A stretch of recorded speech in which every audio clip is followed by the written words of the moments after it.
Assalamualaikum warahmatullahi wabarakatuh. Salwin Channel hadir untuk menyapa penonton sekalian. Dan kali ini kita berada di Candi Prambanan, Yogyakarta.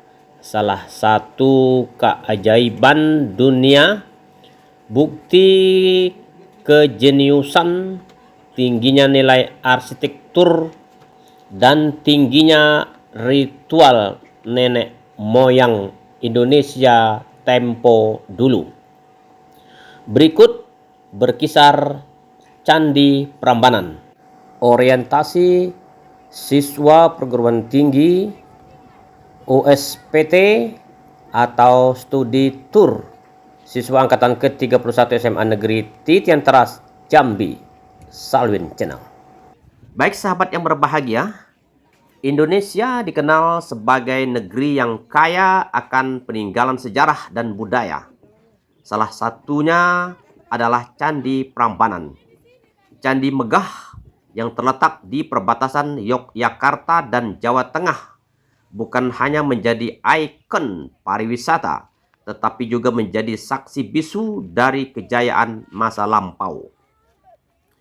Di balik keindahan arsitekturnya yang menawan, sejarah Candi Prambanan menyimpan berbagai cerita menarik, mulai dari legenda, fungsi keagamaan, hingga misteri siapa sebenarnya yang membangun kompleks candi semegah ini.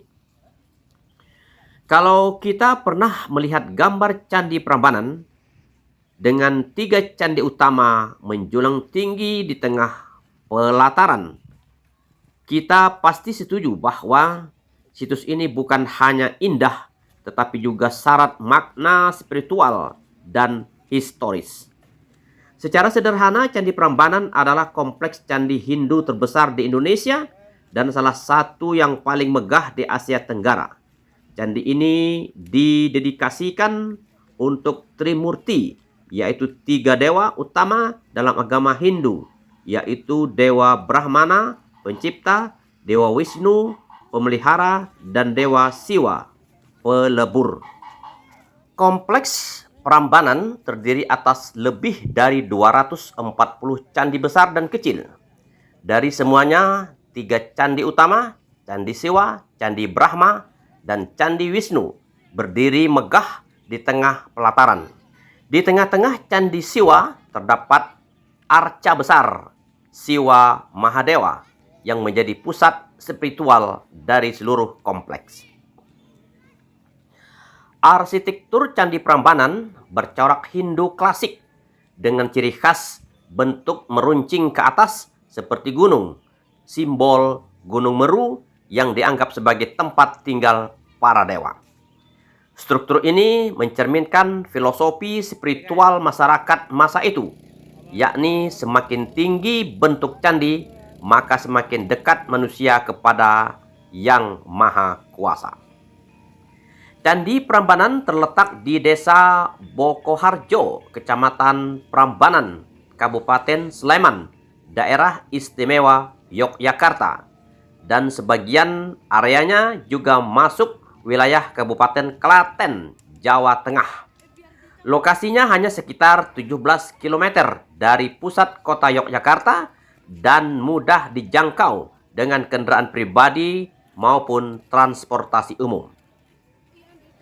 Keunikan Prambanan adalah posisinya yang strategis, berdiri di antara 2 provinsi besar dan dekat Sungai Opak. Lokasi ini bukan kebetulan karena masyarakat kuno percaya bahwa sungai merupakan elemen penting dalam konsep kosmologi Hindu, yaitu sebagai simbol pemurnian dan kehidupan. Tak heran banyak candi besar di masa lalu dibangun di sekitar sungai. Menurut para ahli arkeologi, Candi Prambanan dibangun sekitar pertengahan abad ke-9 Masehi, yaitu pada masa pemerintahan Raja Rakai Pikatan dari Kerajaan Mataram kuno. Pembangunannya diperkirakan dimulai sekitar tahun 850 Masehi dan terus berlanjut selama beberapa dekade Saat ini, kerajaan Mataram kuno menjadi salah satu kerajaan Hindu terbesar di Nusantara, dan Prambanan dibangun sebagai simbol kejayaan sekaligus bentuk penghormatan kepada Dewa Siwa. Namun, setelah beberapa waktu, pusat pemerintahan Mataram kuno berpindah ke Jawa Timur, dan Candi Prambanan pun perlahan ditinggalkan.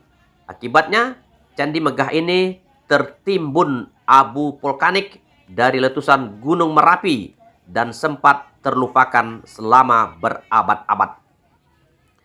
Secara historis, Candi Prambanan merupakan peninggalan kerajaan Mataram kuno yang beraliran Hindu.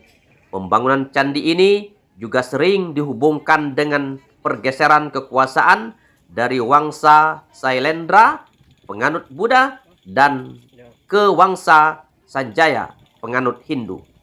Dengan demikian, Candi Prambanan, peninggalan kerajaan Mataram kuno ini, menjadi bukti nyata adanya percampuran budaya dan keagamaan di masa lampau. Saat Wangsa Sailendra membangun Candi Borobudur sebagai simbol agama Buddha, Wangsa Sanjaya membangun Candi Prambanan sebagai lambang kebangkitan Hindu di Jawa. Lalu siapa sih yang membangun Candi Prambanan megah ini? Berdasarkan prasasti dan catatan sejarah, pembangunan utama Candi Prambanan adalah Rakai Pikatan yang merupakan raja dari Wangsa Sanjaya dari kerajaan Medang, Mataram kuno, untuk menghormati Dewa Trimurti, Brahma, Wisnu, dan Siwa. Ia memerintah sekitar tahun 840 hingga 856 Masehi dan dikenal sebagai raja yang bijaksana sekaligus pemeluk Hindu Siwa yang taat. Rakai Pikatan membangun Prambanan untuk menandingi kemegahan Candi Borobudur yang dibangun oleh Wangsa Sailendra, sekaligus memperkuat posisi agama Hindu di Mataram kuno. Lalu, setelah wafatnya Rakai Pikatan, pembangunan dilanjutkan dan disempurnakan oleh raja-raja penerusnya seperti Raja Lokapala dan Sri Maharaja Diah Balitung Mahasambu. Candi ini juga terus diperluas dengan ratusan candi tambahan di sekitarnya. Asal-usul Candi Prambanan erat kaitannya dengan kehidupan spiritual masyarakat Hindu di masa itu. Candi ini berfungsi sebagai tempat pemujaan Dewa Siwa dan pusat kegiatan keagamaan. Di kompleks utama, umat Hindu melakukan upacara persembahan dan ritual keagamaan seperti pemujaan, meditasi, serta penghormatan kepada dewa-dewi. Secara simbolik, fungsi Candi Prambanan tidak hanya sebagai tempat ibadah, tetapi juga sebagai representasi kosmos. Struktur bertingkatnya menggambarkan alam semesta, dari dunia manusia hingga dunia para dewa. Relief yang terpahat di dinding candi juga mengisahkan ajaran moral dan spiritual yang menjadi pedoman hidup masyarakat kala itu. Selain sejarah dan arsitekturnya yang memukau, cerita Candi Prambanan juga terkenal karena adanya legenda Candi Prambanan yang melegenda hingga kini. Legenda ini berkisah tentang Roro Jonggrang dan Bandung Bondowoso. Menurut cerita rakyat, Roro Jonggrang adalah putri cantik dari kerajaan Prambanan. Suatu hari datang seorang pangeran sakti bersama Bandung Bondowoso yang melamar dirinya. Namun Roro Jonggrang menolak dengan alasan tidak mencintainya. Agar tidak menolak secara langsung, ia memberi syarat mustahil, yaitu Bandung Bondowoso harus membangun 1000 candi dalam 1 malam. Dengan kesaktiannya, Bandung Bondowoso memanggil makhluk halus untuk membantu membangun candi-candi tersebut. Menjelang fajar, hampir seluruh candi selesai dibangun. Karena panik, Roro Jonggrang memerintahkan para dayang untuk membuka padi dan menyalakan obor agar ayam berkokok seolah hari sudah pagi. Mengetahui dirinya ditipu, Bandung Bondowoso murka dan mengutuk Roro Jonggrang menjadi arca batu. Arca itulah yang dipercaya sebagai perwujudan Dewa, Durga, dan Candi Siwa. Dan dari sinilah lahir legenda Candi Prambanan yang terkenal. Wallahu a'lam bissawab. Salwin Channel, terima kasih. Wassalamualaikum warahmatullahi wabarakatuh.